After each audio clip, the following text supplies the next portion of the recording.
Sa karagdagan pang balita,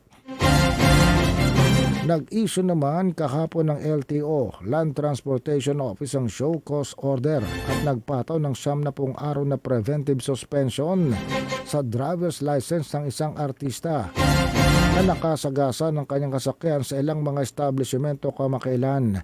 Ayon sa agency sa kanilang statement, ang aktor na ito artista ay kinakailangang dumalo sa Intelligence and Investigation Division ng LTO para sa pagdinig na nakaschedule sa araw ng Biyernes, bagaman hindi pinangalanan ng LTO kung sino ang artistang ito na nasa kanilang statement.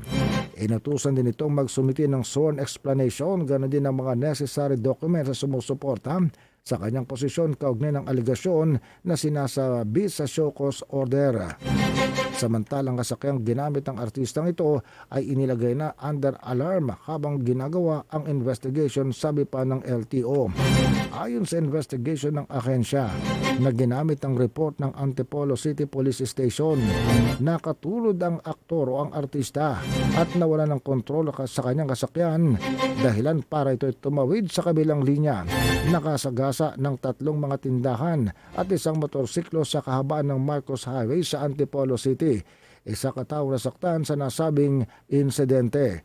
Samantala, inamin ng artistang ito sa kanyang pahayag na siya'y nakatulog. Ang artistang ito na hindi pinangalanan ng LTO ay si Nino Mulak. Sabi niya, nakatulog daw siya habang nagmamaneho, kaya nawalan ng kontrol ang kanyang kasakyan. Sabi rin itong si Nino Mulak, pananagutan niyang responsibilidad sa nasabing insidente.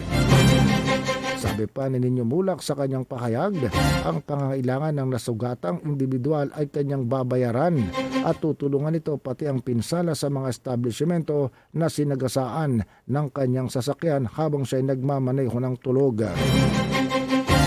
Samantala, sabi naman ng LTO Chief na Assistant Secretary Marcos Lacanilao, bago pa man mag-start ng kasakyan ang isang driver, dapat alam niya kung kanyang manatiling gising hanggang sa makarating sa kanilang destination.